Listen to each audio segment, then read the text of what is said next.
I'm really excited to have Deidre, who will be our webinar speaker today, who will be working through the utilities from an industry perspective scope, the lens, as that's her field is utilities, but from the industry perspective. But she's done some really amazing work also with communities on the ground from an EJ perspective as well. So I really thought that this would be a great opportunity for us as a community to learn more about utilities, especially given the fact that many of these issues or policy issues will become more relevant and more of a need for our engagement with the next administration, because there are policy measures as well as legislation that's already out there. When you think of it in the context of how the US will get to net zero and how utilities will play that role, electrifying the grid, electrifying cars, all of these things are becoming more and more part of the conversation on how we build a green economy. And where utilities will take front and center. So I've asked Deidre to come today and do a utilities 101. She'll have a 30-minute presentation, and as per usual, we'll do question and answer and discussion in the session. And so I'm going to give the floor to you, Deidre. Welcome and thank you. Thank you, everyone. Thank you, Tina. Appreciate you offering me this opportunity to share Utility 101. Most people only know their utility once a month when they pay the bill and when they move into a place and have their service transferred or during a power outage. Other than that, folks really aren't thinking about when or how they interface with their utility. That's it for most folks. So starting with Utility 101, I'm not sure where everyone is in terms of how they want to interface with their utility, or not how they want to, but how often you have to interface with your utilities or utilities during your work. But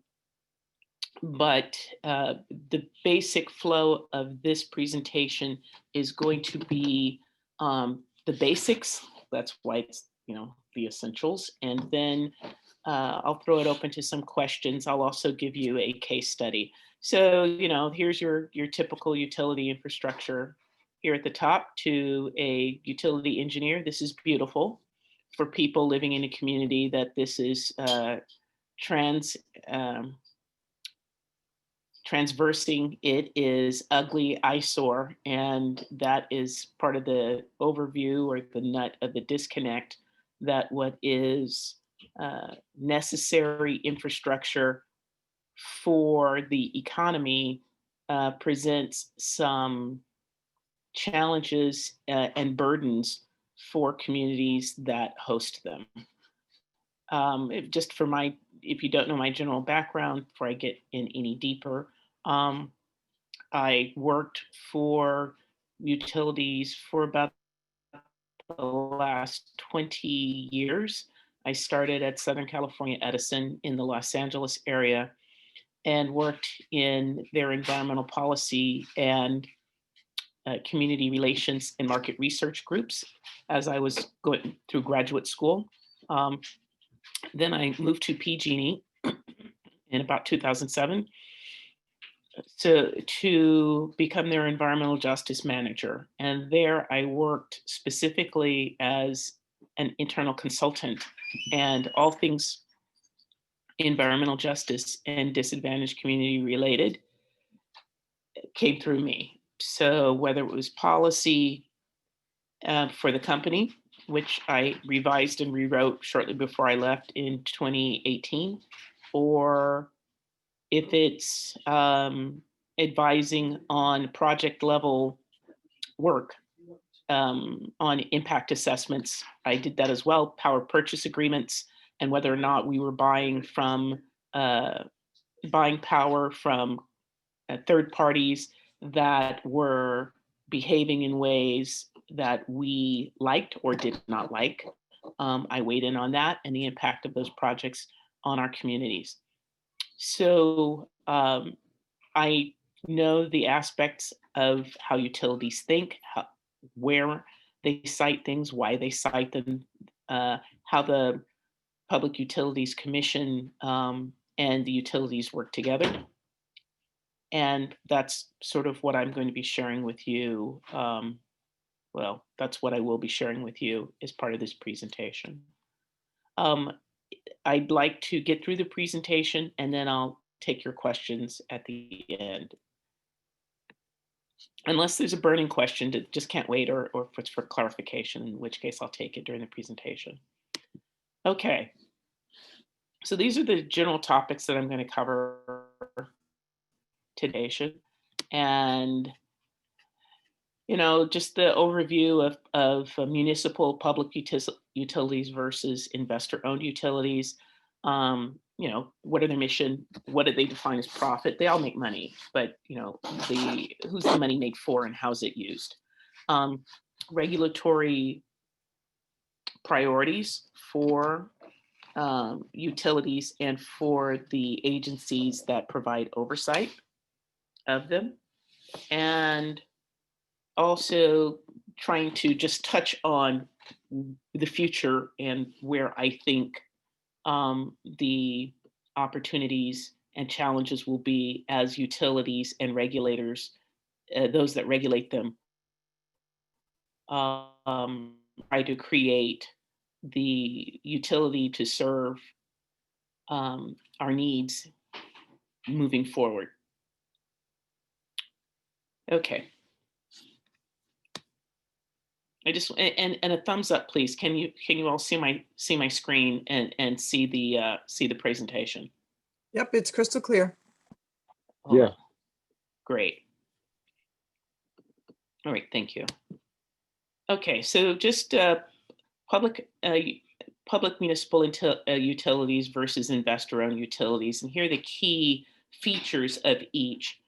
As you see on the left, public utilities are usually municipal agencies, publicly owned or operated, regulated by local elected officials. So usually they'll be folks that are either directly elected from the municipality that it serves, or they are appointed members of, if they serve more than one city as a collective municipal agency, they will have elected leaders from each of those councils or entities representing that jurisdiction on its board of directors.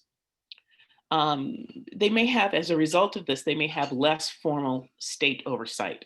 So that is the idea that they already have accountable elected officials providing guidance to how they're going to operate. So while there will be a state oversight component, and I'm usually using California as a template because that's where I live and that's what I know best, the local board of that municipality is going to have the ultimate say over setting the priorities of that utility and deciding how it's going to work and what its mission will be.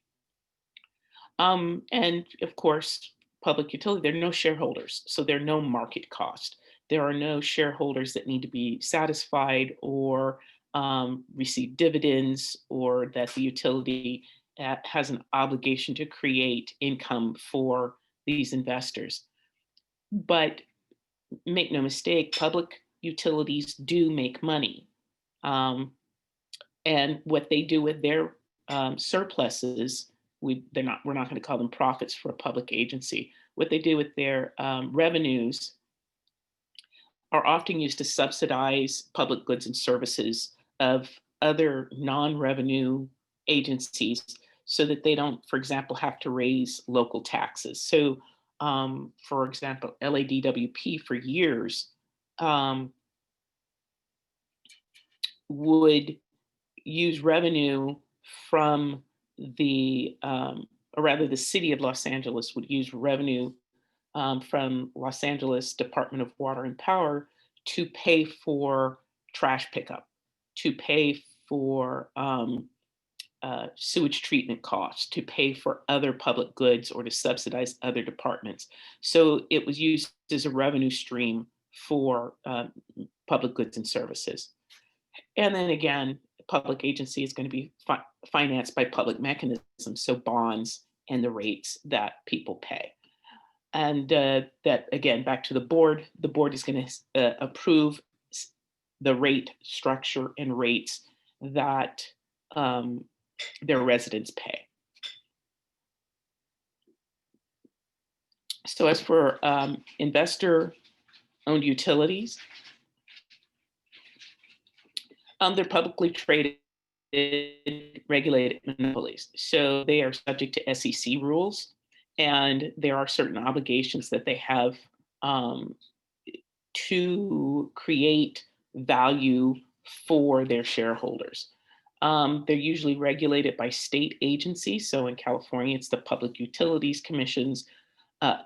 Public Utilities Commission. In other states, it might be called the Public Service Commission, but they essentially serve the same purpose, which is to provide oversight of these regulated monopolies.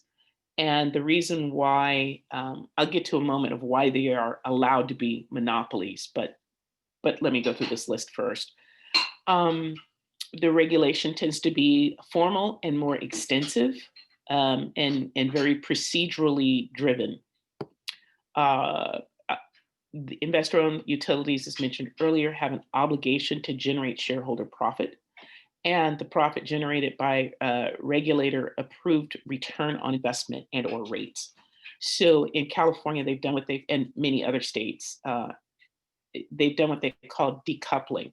So the utilities do not make their profit from how much their customers pay for power. So they're not rates, or the cost of the actual power that you use is a pass-through cost. They contract for the power, and whatever that price is there's no markup on it. It's passed through to the customer pays for it, and the utility is agnostic. They're neutral on that. That's not a profit center for them.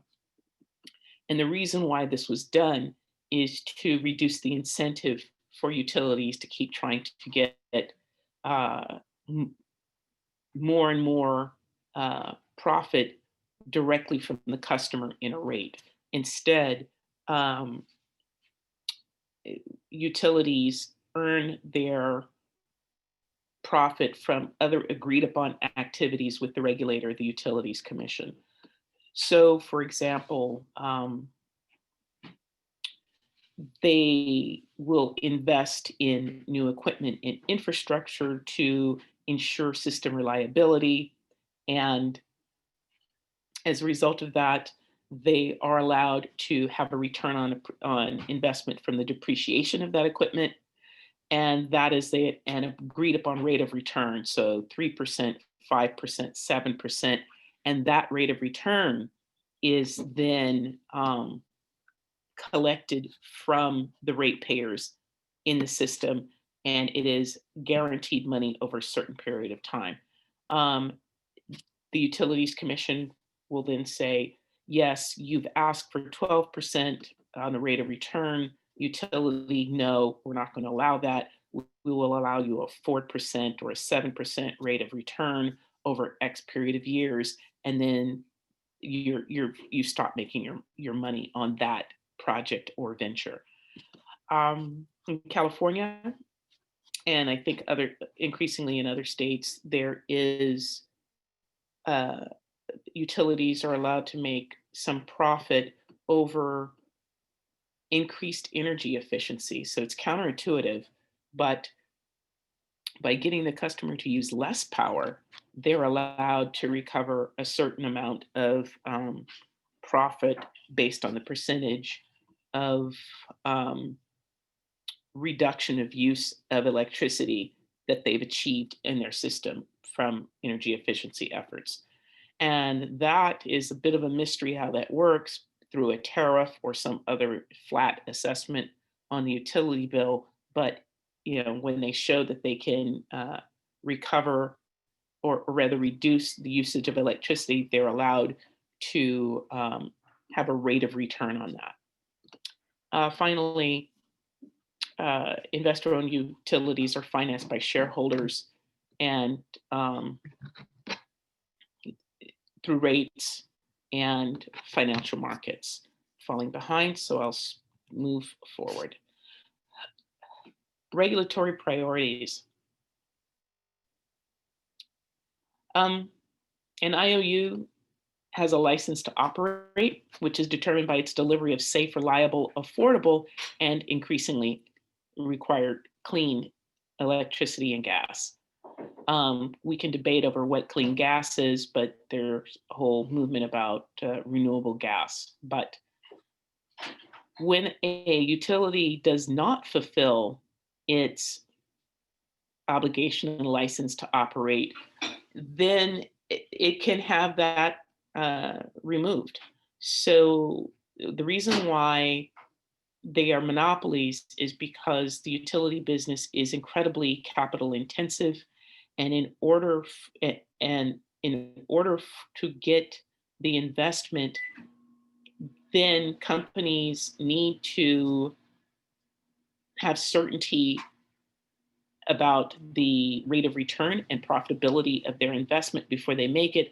Otherwise, they're very risk averse and they won't make the investment. So by having a monopoly, a guaranteed rate of return that is probably not the most they could get, but is certain and steady and sufficient, we can debate sufficient, then they're allowed to operate as a monopoly in order to ensure that they will invest in the system and make sure that it's safe, reliable, affordable, et cetera. So I have these examples of National Grid in New York. Recently, Governor Cuomo has threatened to revoke its license to operate because the utility decided that it could no longer deliver a gas reliably because it needed to expand its gas transmission system and could not get that approval through the state regulatory process. So it said, well, we can't deliver gas. And it shut off gas delivery to some parts of New York City, I believe. And businesses were failing. They were coming into this winter without a gas access. And so the governor said, hey, if you cannot deliver based on your license to operate, you're required to do this, we will revoke your license, period. And out here in the West, PG&E and the wildfire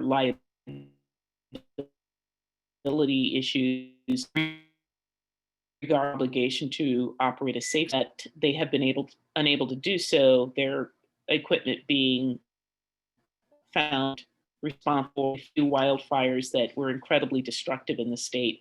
And the state has been exploring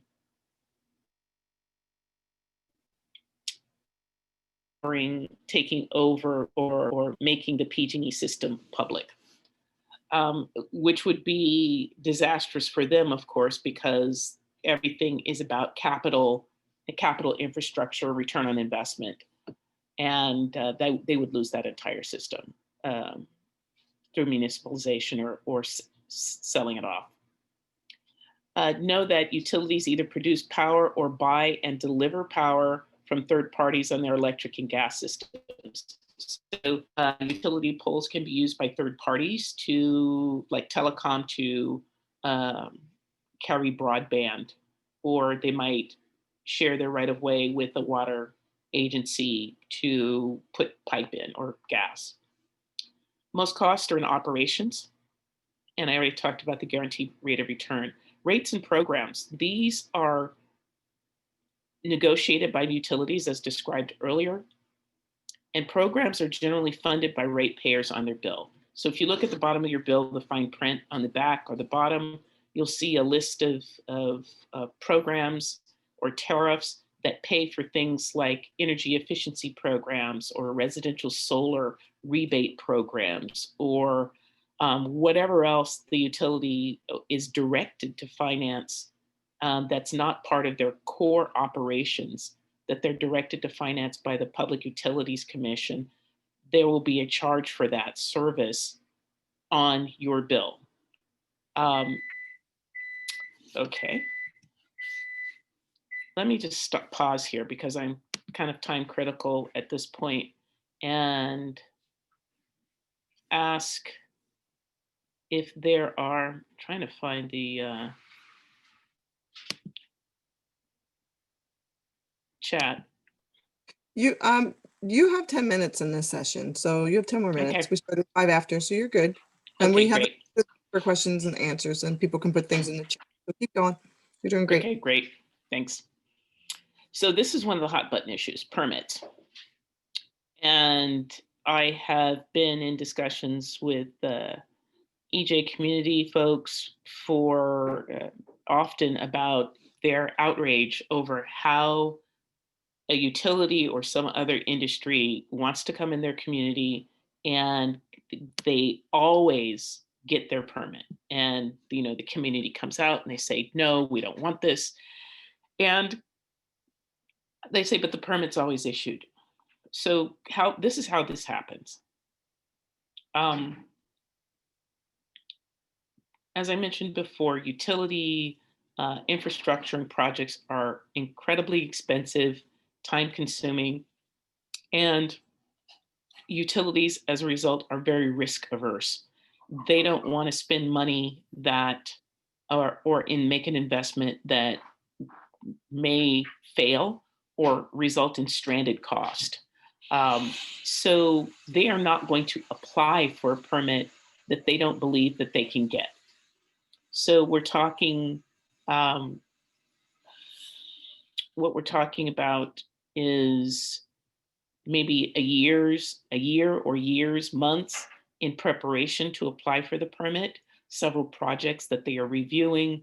They will look at the requirements to have a permit issued. Hold on one moment, please. I've got a little glitchy problem here I've got to deal with.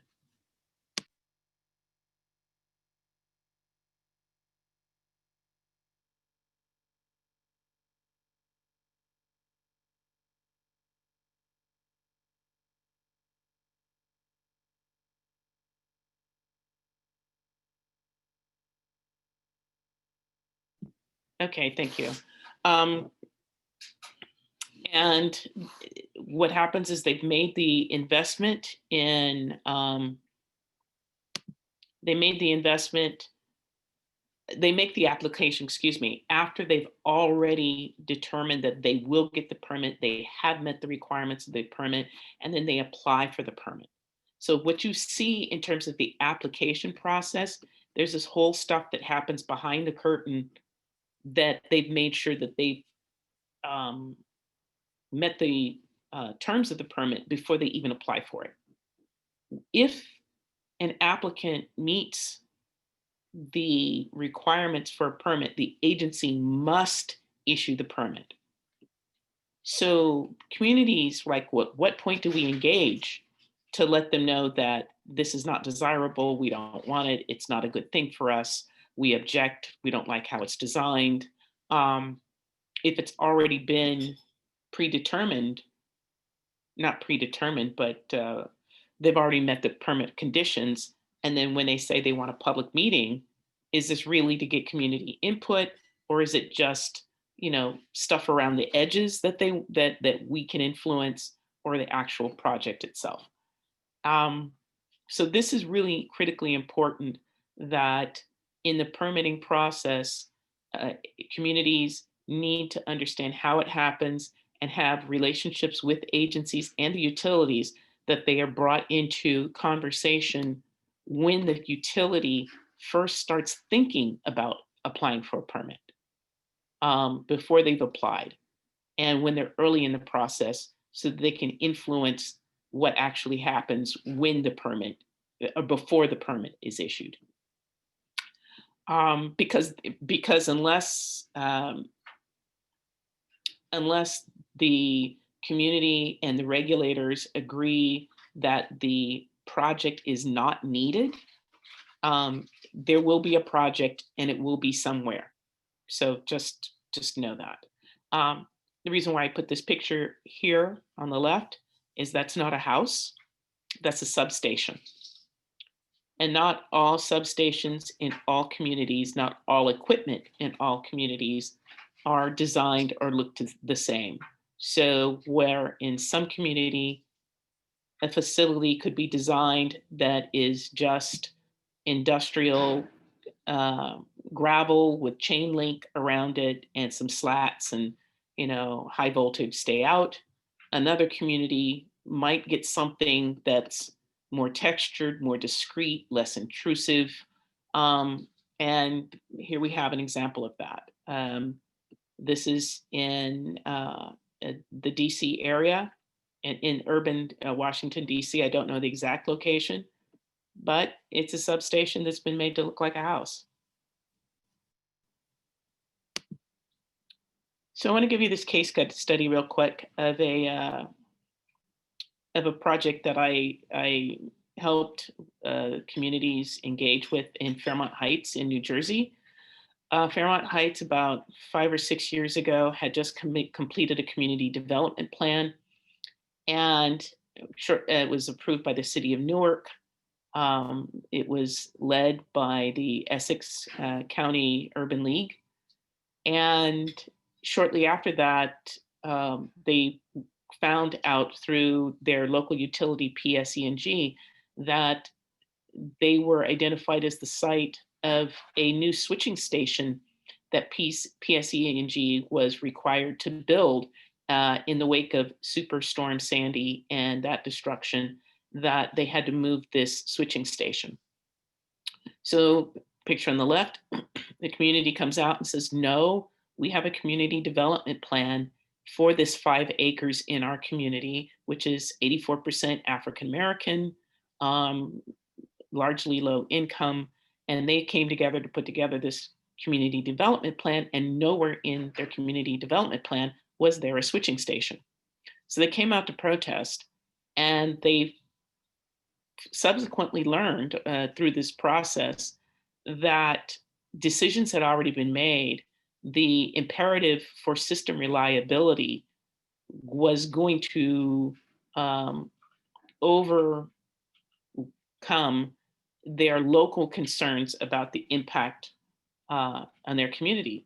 And usually the selection criteria for a utility would work like this. Why was Fairmont Heights identified as the site? It met the criteria: higher ground than the current switching station, near load, which is the city of Newark was going to be the primary off-taker of the power, and it was affordable land that had enough land mass that was affordable in an urban area. And because Fairmont Heights was economically distressed, it had sufficient low-cost blighted land within it that the utility could come in and buy it, and it would serve the purpose. But the community rose up and said, no, we don't want this. We're going to lose 5 acres of land that we've designated for our development, for our economic well-being, and it's going to be taken out of service and taken away from us. So they were at an impasse.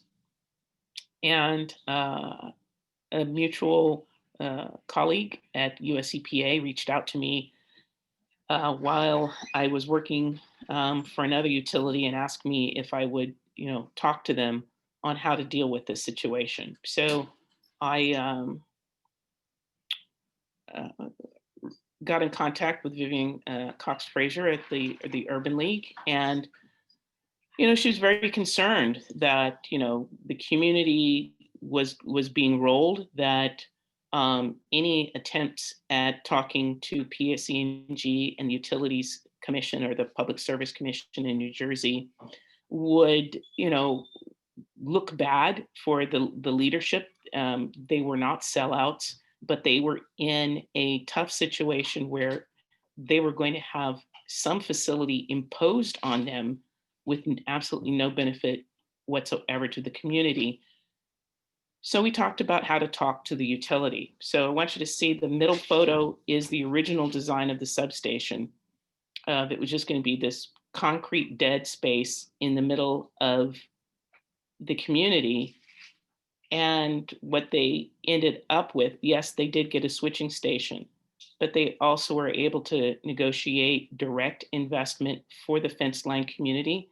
They were able to negotiate a smaller footprint for the facility. So instead of being 5 acres, I think it's about half that much, with the rest of that land being donated to the economic development fund for that the community needed, along with some other direct investments for the community in terms of workforce development and some other property ask that they had that they wanted for the economic development plan.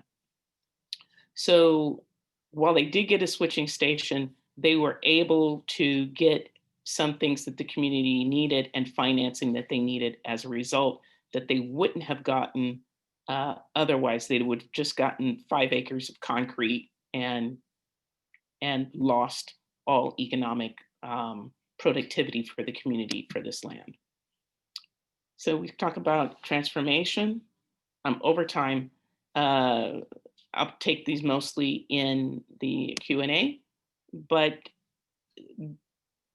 one of the things we have to think about is what is the role of a utility in the 21st century going forward? The current regulatory structures and the equipment that is used today is 20th century, early 20th century equipment that is outdated. The structures for large monopolies may be obsolete. And do they serve the needs that we have at the time of trying to reduce climate change? What is the role going forward of community choice energy, which is in California and a few other states, I believe New York and perhaps Illinois is a big deal. And they are public agencies that do not own the equipment but do buy the power. So they're almost like telecom, where they offer the service, they buy the power, but your local utility that owns the hardware still delivers the power that they've bought. So they can buy cleaner, greener energy for delivery on the system. But who do they serve in terms of the sorts of programs that they put forward?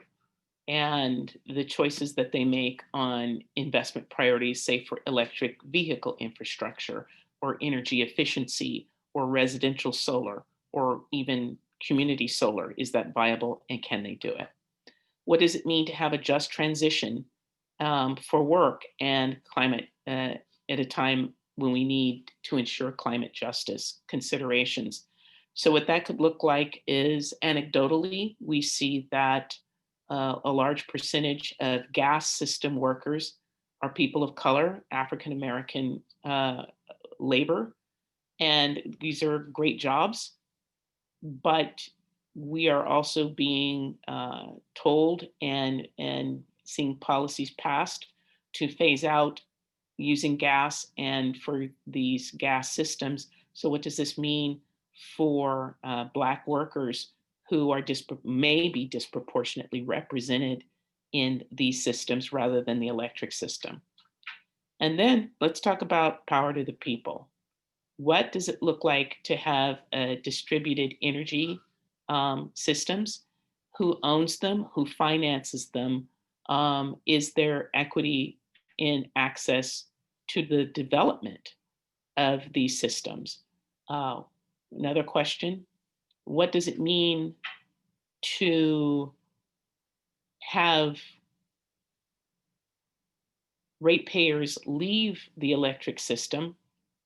In other words, they've gotten residential solar and storage on their home or within a large part of their community. What does it mean for those who are renters and can't afford to leave the system? And disproportionately, African Americans have a lowest rate of home ownership. So disproportionately, those people on the system would be Black communities and Black households.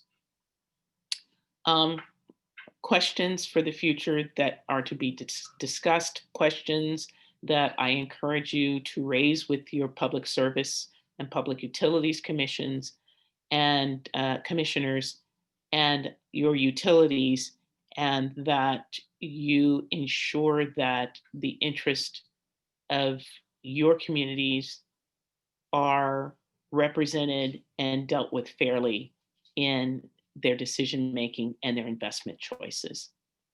And with that, I will conclude my presentation. Thank you very much for your time and attention. Thank you very much, Deidre. I always say this every time, but doing this webinar series, I'm always impressed by how much I learn when we hear from folks who actually do the work and are involved in it in a deep way. So thank you for that. I want to first ask if anyone on the webinar has a question that they would like to begin with. If you do, you can speak or raise your hand.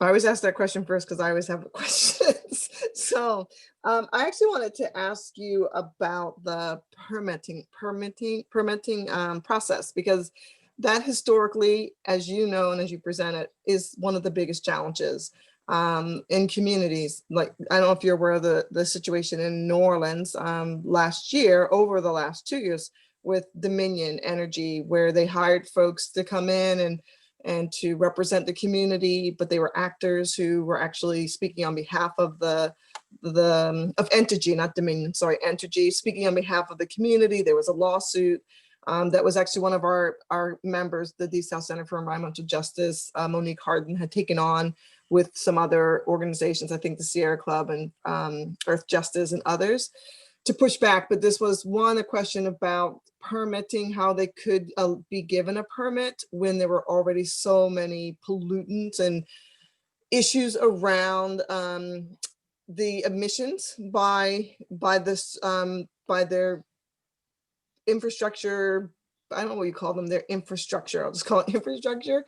And then that they would usurp the rights of the citizens to be represented by folks who were not doing so in good faith.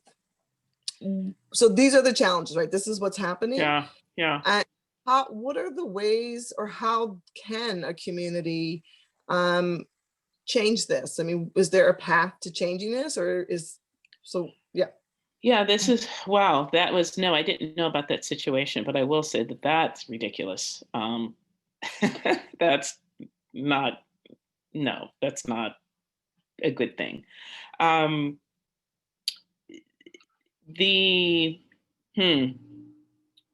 Well, first of all, as I said, it's if they meet the conditions of the permit, then the permit has to be issued. So what usually happens is you have to look at the structure of the regulations in the first place. So they're usually done facility by facility and not about a cumulative impact of a collective. So if you have an industrial zone, and you say, okay, all heavy industry we're going to put it here. So we're going to concentrate it. And, okay, we can say that's not a bad thing. Keep it all in one place. We don't want it in residential areas. We don't want it in areas that people need to transit between residential areas. Keep it all in one place. That's great. But then if you surround it with without a buffer, so ideally, in my view, you have a heavy industry and you have a buffer of commercial around that. And then you get out to residential, but you don't go from heavy industry to residential. That's not ideal for reasons we all know. But in legacy communities that this has already been done, the regulations are usually written facility by facility. And so let's assume that every facility in this industrial area has their own permits, and every permit has a different requirement for how much they can emit, what sorts of things they can emit, how they dispose of their waste. It's all different based on when those regulations were passed and when this and in place at the time that the facility was originally permitted. So different permits, different facilities that may have similar emissions may be actually operating on very different permits based on when that permit was issued and what the regulatory requirements were at the time. So they all may be in compliance, but one is a heavy emitter and one is an okay emitter. And one may be just like their stuff is so tight because they came in last and the regulations had changed. But cumulatively on the community, it's more burden. So you've got an old emitter, you've got a new emitter, and they're all adding to this cumulative burden. And that's what we don't have regulations to deal with accumulative emissions.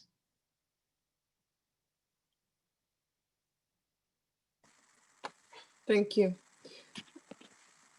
Any other ones, folks, questions? I had a question about the investor-owned utilities. I didn't quite understand what you meant, Deidre, about how the infrastructure, how they can only make profit off the infrastructure, and something about the depreciation rate.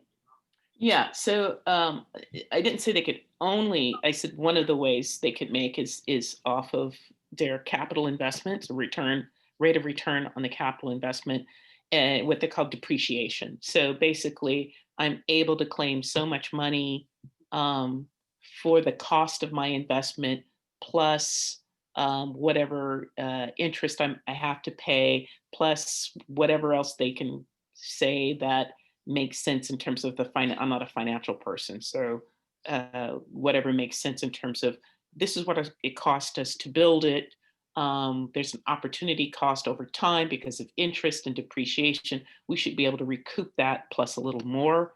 That's their guaranteed rate of return for making that investment, for taking the risk and for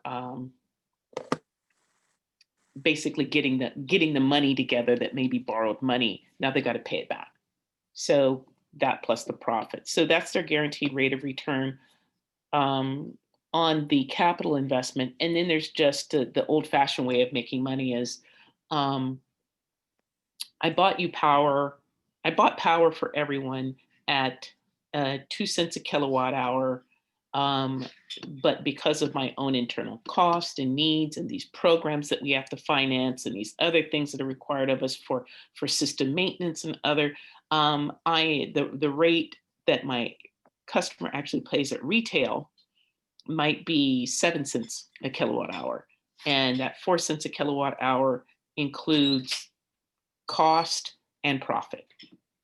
So that's making money through rates. That makes sense?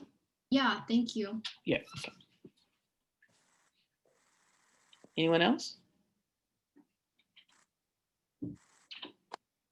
I have another question. So, Sure. yes, I'm really curious about the community development plan, and I'm curious about it because not every community has this, but the ones who do have a leverage, it seems like, to negotiate from a place where maybe they have to accept, in the case study you shared with us, they have to accept something, but they can negotiate on what it is they're going to accept. So my question is, how does the community decide that they need a community development plan? And then how does that community development plan actually become part of the way in which the infrastructure development in their communities will go forward when decisions like a switching station are made, or if they want to bring in some other entity or other factory or other business that will be a polluter or have an adverse impact on the community's air quality or water quality? How does that work? Well, first of all, it was in this case of Fairmont Heights, it was serendipity. they had just happened to have completed their community development plan. They had decided that they needed something to help uplift this community and get it moving in the right direction, um, to create opportunities for people and to get people to, stay. One of the best ways, in my view, to um, take some control and manage whether or not a community is lost to gentrification is having a community development plan for the community in place. So that's going to require some initiative for the folks that are there to take it on themselves to pull together a project like this. And go to your urban league, go to your NAACP, go to your even your city economic development department, and take some initiative and say, we want to come up with a specific plan for our community. And they could put that into the city's general plan, have a specific plan for a particular community and what that will be. Now it puts it on the record. And once that approved, it actually creates an obligation, at least a moral obligation on behalf of the city and other entities to respect that. This is the will of the community in place of what they want for them. And as a tool of negotiation, I think it is critical to have that because, as I said, nowhere in the Fairmont Heights Community Development Plan was there a switching station. So that's the point of departure of where they could start the conversation in terms of they have a vision for their community. And this isn't part of it. It's a departure, but they still have their vision. So if you want to come in here, you need to show us how what you're proposing is going to fit in with what we've identified as what we want and what we need. And if it's something that's going to be imposed upon us, then we should have the right to set some conditions on what this is going to do to and for our community. And actually, I think at the end of the day, PSE&G was open to that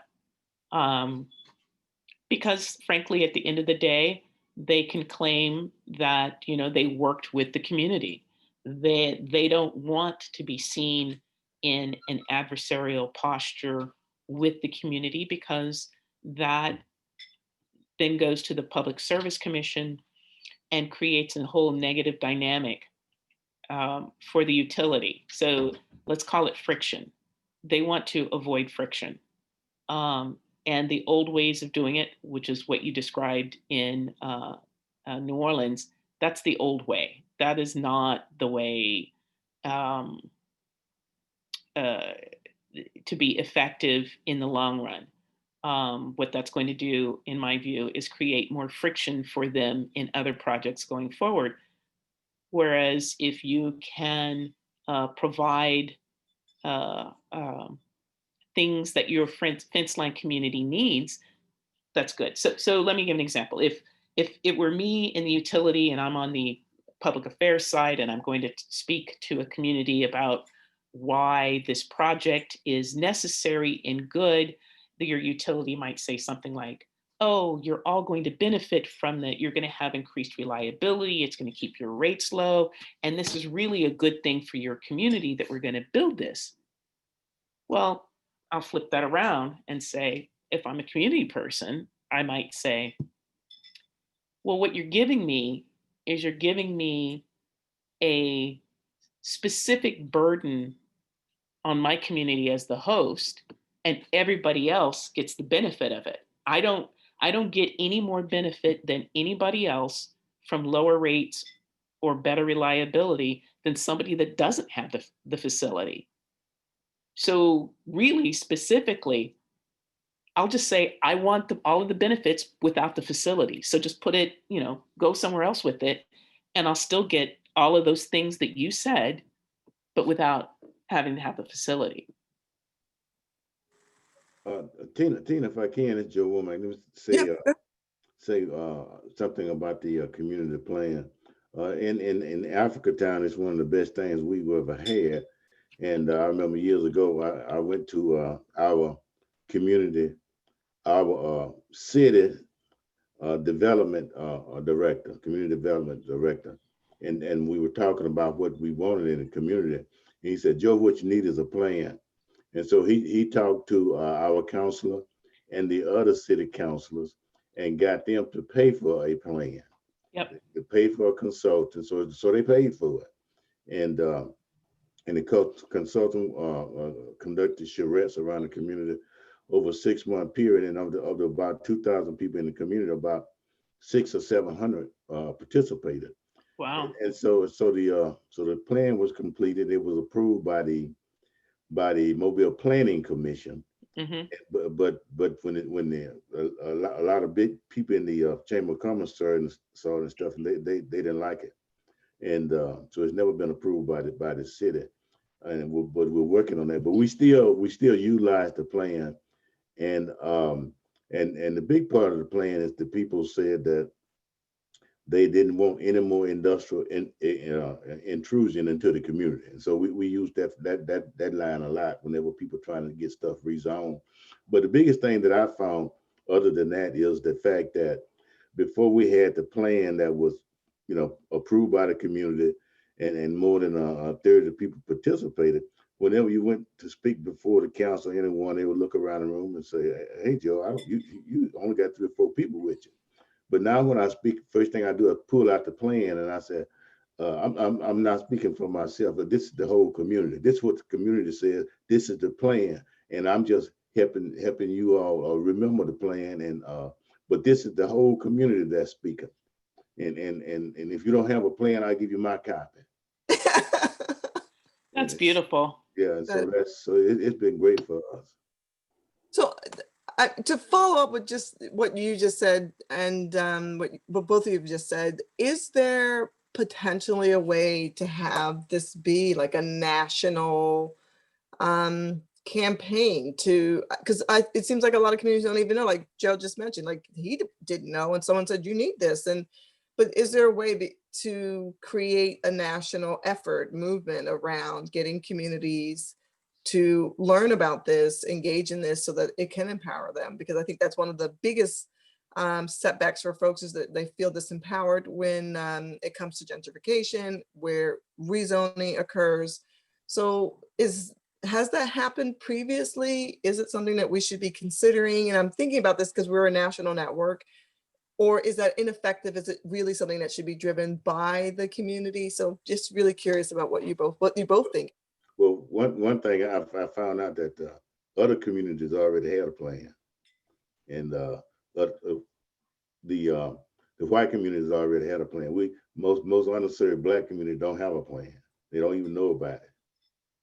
And so I would suggest that every community, especially a fence line community, should have some type of a plan that gives you the ability to push back and make those. It's a shield and a sword.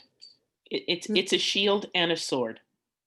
So you can use it defensively. No, that's not in the plan. This is what we want, and that doesn't fit here. Or it could be used as a sword, and I don't mean necessarily to wound and kill, but I don't know. Maybe Mr. Womack can speak about that, but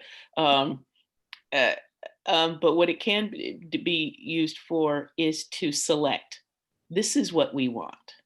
We want to attract this. This is what we need and what we want is this. So that's the assertive part, and then the other part is the shield. Is like that's not part of what we desire. And then of course there's the jobs argument. This is going to bring jobs to the community and whatnot. And as our communities are savvy. They say jobs for whom? Yeah.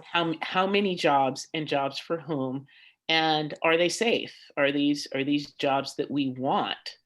And these are all valid questions, rather than it's going to bring jobs to the community. That's not sufficient. If we're talking about workforce development, are we talking about jobs that are sustainable, long-term, and safe? Mm. So safe for the worker and safe for the community. Well, whenever they talk about jobs, our community is sort of similar to the communities, I guess, along the chemical corridor there in Louisiana, in that in about 20 years ago, the EPA kicked two of the largest job producing plants in the community, well, in the county, International Paper and Scotts.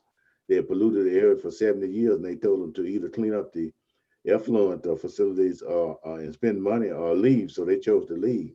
And so I always say when they try to bring something back in that's hazardous, you know, we provide a job for the county for over 75 years, and we grew up under pollution, and it's time to take that stuff somewhere else.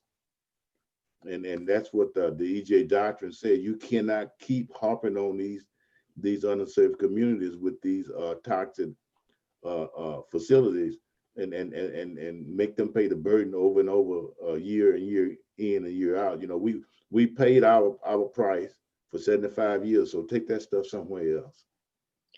Here's another wrinkle on that. So in that whole permitting cycle, and Mr. Womack described the outcome of a lot of these, some facilities, some companies will run a facility into obsolescence rather than pay to upgrade its pollution control equipment. So what that means is they in order to modernize or reduce pollution, they have to open up their permit. And to open their permit, that would really usually is going to result in an imposition of more cost. So then they're going to do this cost calculation of profit to cost. And if they decide that adding these pollution controls on will reduce the financial viability of this operation, then they're just going to shutter and walk away. They may say, okay, we'll put the pollution controls on, but we want these other things on to increase our footprint or to expand operations, and we'll put these things on. And the communities that I've seen and worked with will often say, well, is this going to increase your overall emissions? And they may say, well, yeah, our emissions will go up, but we'll be cleaner. Well, from a community point of view, I can see that would be, well, you're putting out more, that per unit of pollution is less pollution per unit, but overall the pollution burden may go up because you've expanded the facility. So what did you really get out of it from a community perspective? However, I will add this other thing. If a community asks this question instead, can you increase productivity? So you want to invest in productivity. Can you increase your productivity and while you're doing it, reduce pollution? So I'm not asking you to put on pollution controls. What I'm asking is whatever you're doing, can you do it in a less polluting way? Zero. I want to see at the end of the day a sum of less pollution. So if you can expand, but pollute less, not per unit, but just less net, then maybe the community would be open to that because you get to stay in operations facilities, but we get less environmental impact. I don't hear people asking those questions. So I would suggest to community members that if you're going to enter a conversation or you're asked to enter a conversation, ask some of these questions. You want to expand the facility. We want net less pollution. Can you do that? I like, Dr. Sanders. go ahead. Dr. Sanders, I think that we also need to add in that there are hardly any community impact studies before even assessing whether or not to start an infrastructure conversation in the first place. So before we can even ask that question, we need to get them to even entertain the fact that there needs to be those kind of conversations in the first place. That's excellent, because you do have to baseline. You have to know what you're working from so that you know what you want to work to, right? You have to know what is the state that we are in right now, what's already in our environment, and then show us how what you're proposing is going to reduce this. So then you're not saying no outright. What you're saying is, okay, we understand that you want to make jobs and you want to provide some economic, add to the economic viability of our community through taxes and jobs, and that's all great and good. However, can you do it in a way that doesn't burden our community more? And additionally, we actually want you to pollute less. So show us. I want to take the conversation in a different direction, but with this train of thought on the burden, the cumulative burden, the co-benefits or the co-non-benefits, but back to the topic of climate change and just transition. And the reason why is because I think some of this also, not some of it, a lot of this also really feeds into how the US is thinking about that, getting off of fossil fuels and using the electricity as the new source, along with nuclear and natural gas, is parts and parcel of how we will get to net zero by 2030.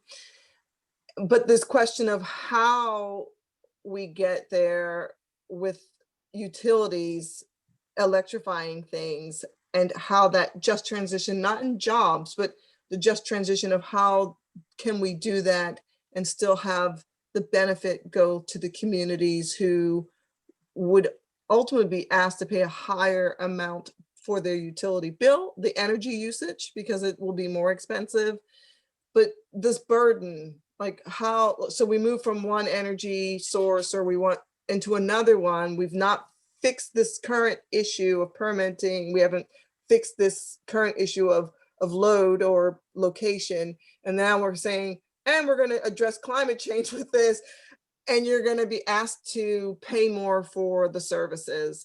So so how do we address this transition and where the burden will be felt when we're not, so because that feels really heavy for me in this space. It's like, I want to talk about the future of renewables, but I also understand the impacts for the communities that are already suffering, to Michael's point, and to Mr. Womack's point, under the current systems that we have. And now we're creating new systems that actually do something very similar. So I want to bring that to you.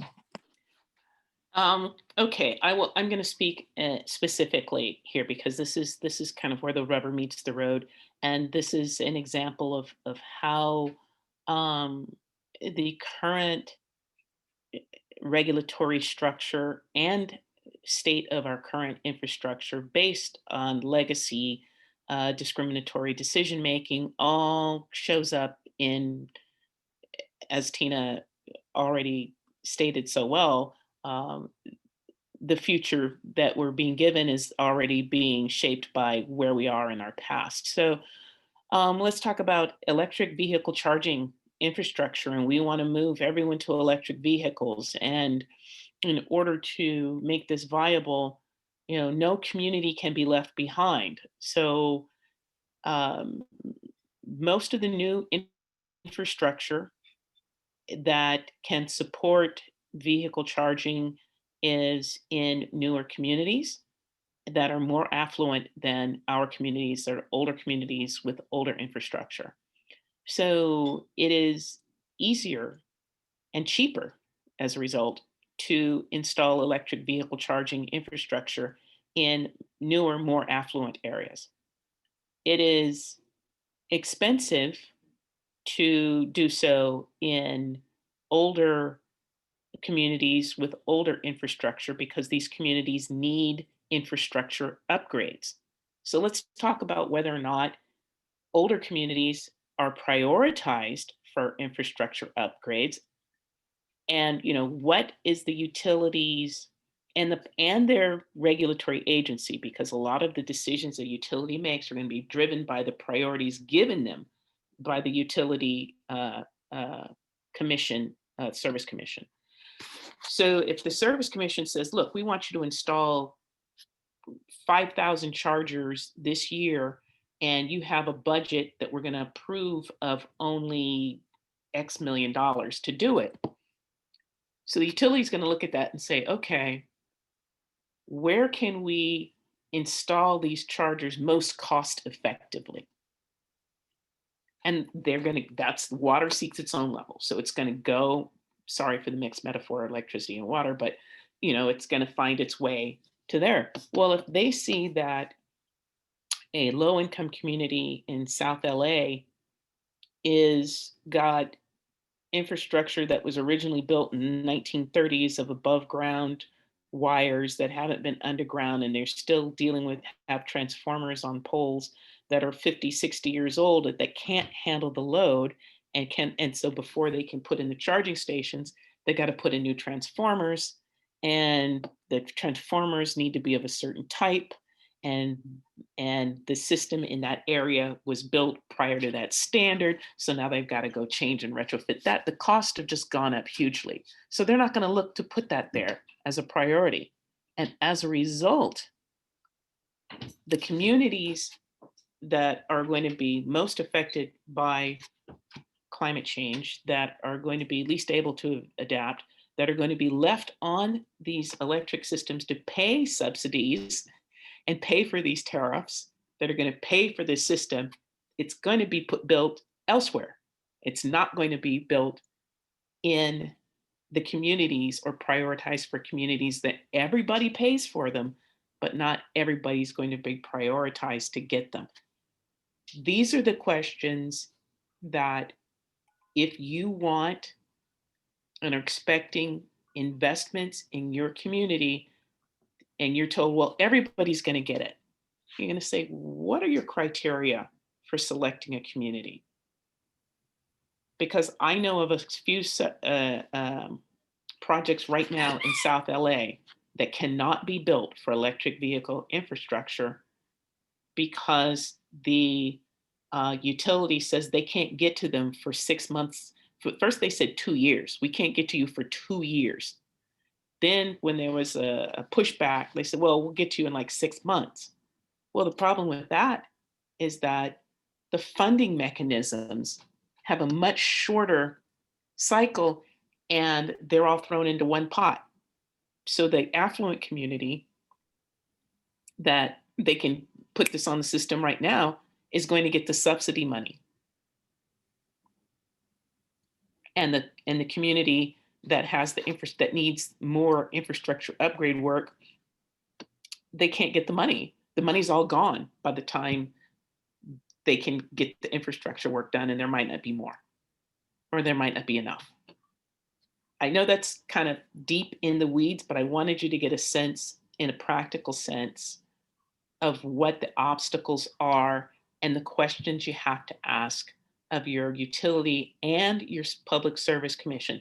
The ultimate thing you have to really walk away with is your utility is most responsive to its regulator. So if you want to get your utilities attention, you go to their boss, which is the regulator.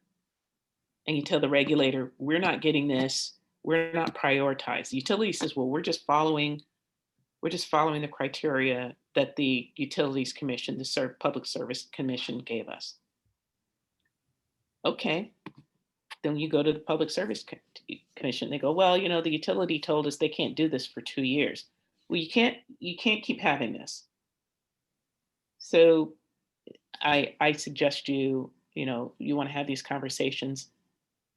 It's much easier. I won't say easier. It's much more direct to start from the top at the Utilities Commission and the regulator, get them on board, and then have them drive it to your utility. Can I add a comment? Hi, Yeah, this is Bailey. I'm hearing and I'm listening, and great presentation. I want to say, Deirdre, great presentation. When it comes to communities, low income, of color, there's always the issue of you can't take advantage of stuff, and I'm using just the house. You can't take advantage of upgrades when my windows needed to be upgraded. That's where we start at. So you have poorer communities who, yeah, you put an air conditioner in there, but I'm using it so much because everything's going out the window. Now, in terms of cars, regardless if they put the infrastructure in there, you got to buy an electric car. And in the poorer communities, they're not driving electric cars. So then you still got to, the infrastructure is there, that's one thing, but now I got to go buy an electric car and I don't have money for that. So even if they put it in a community of color, how is the community going to benefit when nobody in the community, I'm not going to say nobody, let me strike that out. Most of the community does not have an electric car. So they're not going to benefit from it anyway. At least that's my point. I'm just putting it out there. That's a great one. That's a great one, Louis. Have you heard of EV Noir? Do you know of EV Noir? No, I do not. Okay, well, look them up online. Their whole mission is to promote and educate our communities on electric vehicles. And one of the things I learned from them is that secondhand market is developing. So where most of our community folks that buy a car get it, it's a used car. So where are the used electric vehicles? And how much do they cost? And what's the battery life on a used electric vehicle? How do you swap them out cost effectively? And so keep the car and get a refurbished battery. And here's a big one. Who's going to work on electric cars? Mm. What's the skill set you need? Do they need the level of maintenance that a fossil fuel, a gas, internal combustion engine vehicle needs? And I would also say that another one for that is, what do you do with the batteries that are used? We had a really terrible experience in California with a company called Exide, and they were a battery recycling place that created all kinds of pollution problems for one of our communities here. And they had to be closed down by the state because of all of the environmental violations. And batteries are very dirty, nasty pieces of equipment because of the chemicals required. So how in our communities, when we are done using this electric vehicles, this battery, how can it be safely disposed of? I don't want to see abandoned batteries leaking on the sidewalk when someone drove away in the middle of the night and just like dumped it in our communities. So that has to be part of the plan. Thank you. I wanted to follow up on this conversation with, so part of Biden's Build Back Better plan is the 40% of investment that will go back into frontline communities. It is not reparations, right, for the African-American community, but this idea that we'll reinvest. And I'm really curious to know your thoughts on how our communities overall and on the front lines of climate change and just toxic pollutions could use this space, this time to actually be a part of the policy discussion around how we want to see this kind of investment be part of the building the infrastructure, creating, I would say, subsidies for electric vehicles. Maybe the poorest folks can't buy it, but middle income people could buy it, which would put more cars, electric vehicles in in the market and on this road. So then there would be more opportunity for folks who don't have that much money to buy a used vehicle versus the few people who buy it currently.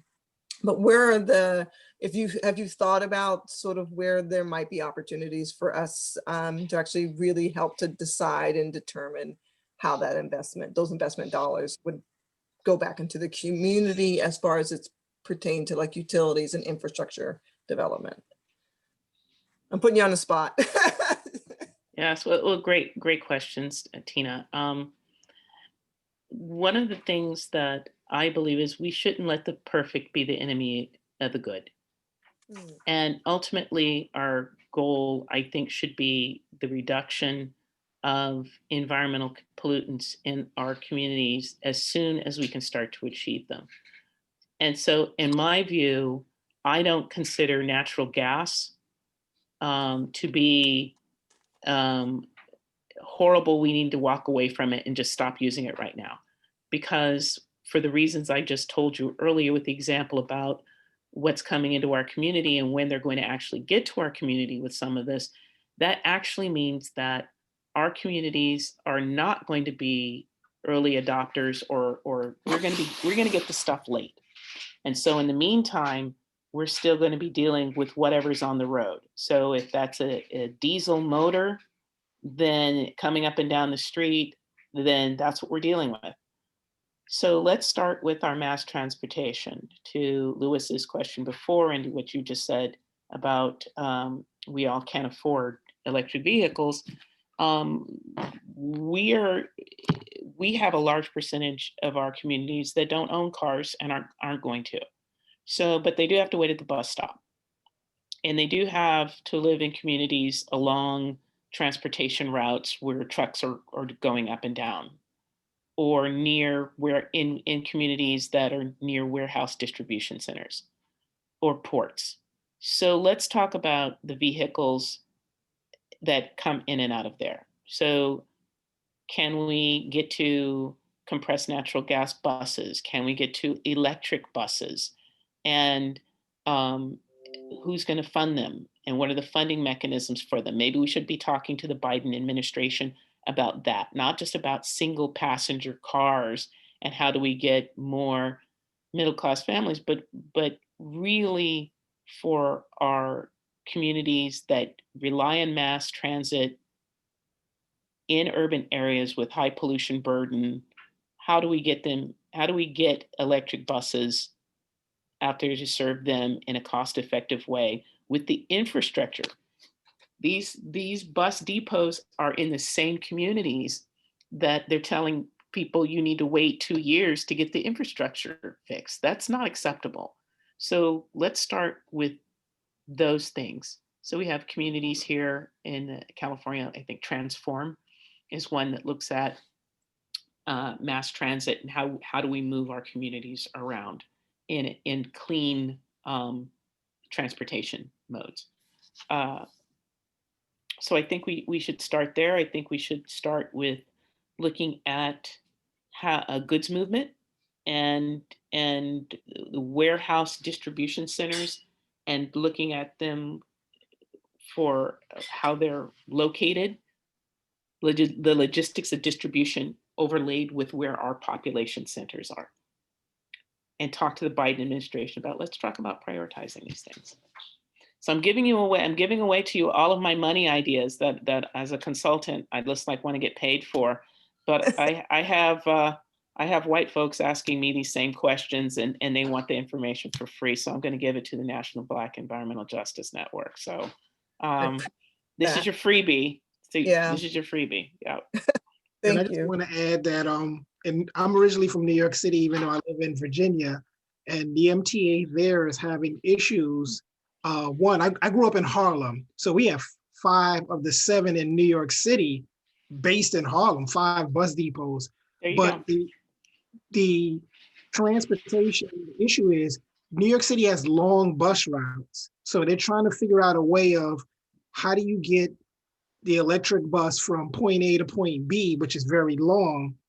They have to stop mid-route or go back to the bus station and get recharged and continue. And then the other thing is New York is brutal and other cities are brutal with the weather, they lose power is diminished along with the cold weather. This week, they just had a snowstorm. So they take all of those articulated buses off the routes. They take them off because they can't handle it.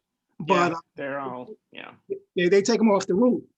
So the electrification is they've tried it on shorter routes, which is good. Across 42nd Street, they have one on each side of 42nd Street. So one is by the East River, one is by the West Side Highway, and then there's the bus depot over there. So they can do it on that. But other routes are going to be challenging, trying to get them to switch to an electric bus on that route. One goes from all the way from 193rd Street down to City Hall. It'll never make it on one charge, but how do you stop it on the route to continue to go on? So there's some challenges depending on the city. Like I said, I'm originally from New York. There's some challenges in how do you get that infrastructure put in the route. I don't think people are going to want to have charging stations in their communities, especially in like Harlem. Do you want them in your community going along the bus route? So just want to raise that issue as well. That's important. Definitely being able to route anxiety or charging anxiety. They talk about it with passenger vehicles, private passenger vehicles is a big deal. I think that's going to be eventually solved through technology and improvements in technology. But where we are right now, which is why I say let's not let the perfect be the enemy of the good, or let's not demand that people suffer with what they've got today until we figure it out sometime in the future. So fuel cell technology is becoming more affordable. So I'm not tied to any one particular technology.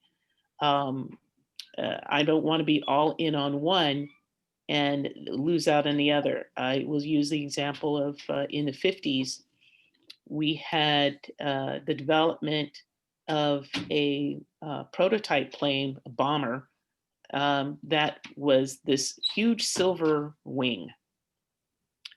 And it was a great design. Instead, the US Air Force picked the B-52. And it kept the B-52 up through, I guess, the 80s.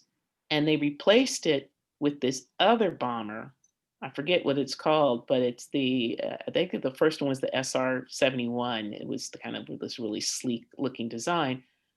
But if you look at the bomber that the United States is using today, it's a flying wing. It's the same design that somebody came up with in 1950 something, but instead they chose this other one because I guess it was the low bid or however these decisions are made. But we ended up with the thing like 50 years later, 60 years later. My point being, I don't want us to be so all in on somebody else's idea of what we have to have right now that we miss out on something better that's coming.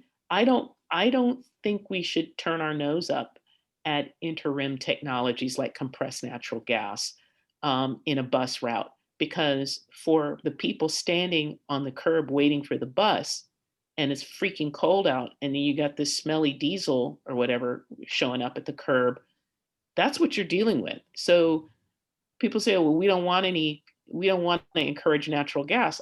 I can't agree with that, because the electric bus isn't going to make it through the route, as you pointed out. A compressed natural gas bus may, a fuel cell bus will, a compressed natural, and the community members not dealing with the air pollution problem. So, and can it be done at cost? And can you cycle enough of these vehicles in and out of the system? What's the replacement time for them? This is also a problem for contract truckers. They're going to be asked to swap out their rigs for something, and they already are, for something more fuel efficient. And as quickly as the technology changes, they just paid off the truck and they've got to go back into debt to get a new truck because the regulations have changed. And guess whose truckers are most affected by that? Because They're literally going into these loan programs with either their, say if they work at the port says, hey, we'll take care of it. We'll subsidize it. We'll underwrite the loan. We'll write up the papers. You guys just sign it with us, work it, keep your payments up. You'll own the truck after a few years, and then this is all gone. But if you miss one payment, you're in default. We'll take the truck back. You got 12 payments. You miss the 11th, you lose the truck, right? I mean, however these things work, but we have to be conscious of the rules that we write for the greater good of climate change and climate justice, and then we miss in the details who are the people doing the work, who are the people that are immediately affected. Electric buses, that's great. Can we do it? If we can't, let's look at the next best clean option that's going to get it done and reduce pollution load for our communities. So I'll just stop there. Yeah, great. Thank you. That was, I just always feel like I'm learning a lot. So I appreciate you just expounding on that a bit more. Any final questions from folks on the call? Not a question, but a comment. Most of the electric buses or most of the entities that have electric buses are in places where there's a whole bunch of pollution. If you go to the airport, a lot of them have electric buses, but you're by the airport. So you have pollution, even though you're riding an electric bus. And I just always thought that was kind of like weird too. You need to take care of that pollution, but yet you have these electric buses taking people, from different terminals around the airport. And it's just the pollution is there. So I just wanted to make that comment. I'll just follow up with this. If you think of it the way you do, you're absolutely right. But if you think about it from the perspective of the electric buses aren't adding more pollution to an already polluted place. Yeah. So I mean, it's not the perfect solution, but there is a bright spot there. Anybody else before we close out with Deidre? Deidre, I would like to give the speaker sort of a moment to sum up or to say something, words of wisdom if they would like, before we close the webinar. Oh, well, thank you, Tina. This has been a great conversation for me.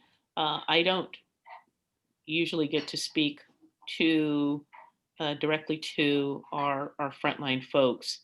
I do see often community advocates coming into regulatory meetings to speak to the utility or the Public Service Commission, Public Utilities Commission, other regulators, and they don't understand how the utility works or how the decisions are made. And so they are speaking to their outcome, but they're not speaking to the process that's going to inform that outcome.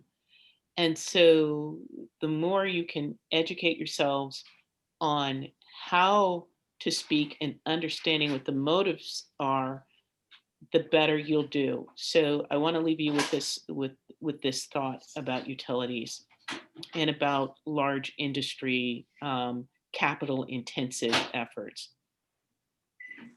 It's not lawsuits that they fear most. It's stranded capital. They do not want to make an investment that they cannot then recover their cost or expected profit from or use from. They don't want to build a power plant and then that is financed based on it being 30 years to recover all of the profit and investment from that, and then be told after 5 years, you have to shut it down. That's, lost. That's sunk cost. That's lost revenue. That is abandoned capital. That's money left on the ground that cannot be recovered. That is their worst fear. And driving decisions that will require that is going to get the most resistance and the most pushback from these entities. So understand that what you're asking for in terms of your outcome, understand the effect and the response you're going to get on the other side, depending on if you are touching on a core need or mission imperative for them. And just as we want industry to come to the communities and be sensitive and concerned about communities' needs and requirements in order to have the productive conversation on the other side, community activists have to be made aware of what those things are. I'm not saying they have to be accommodating to them. I'm not saying that they have to concede to them, but you have to know what it is in order to work with it and through it. Because otherwise, they're just talking to a wall. Thank you for that. I think that's one of the things that I think about all the time is how do we get to the side where we are successful in our efforts? What is that process? What are those questions that get us closer to the equity and justice that we're seeking? And sometimes it's not just the push, but it's the how we're pushing, what are we pushing for, and what is the end result that we want in the context that we're pushing in. So I appreciate that insight. Thank you all for joining this webinar. Our last one before the end of the year is on Monday. It's going to be the Environmental Protection Agency's challenges and opportunities.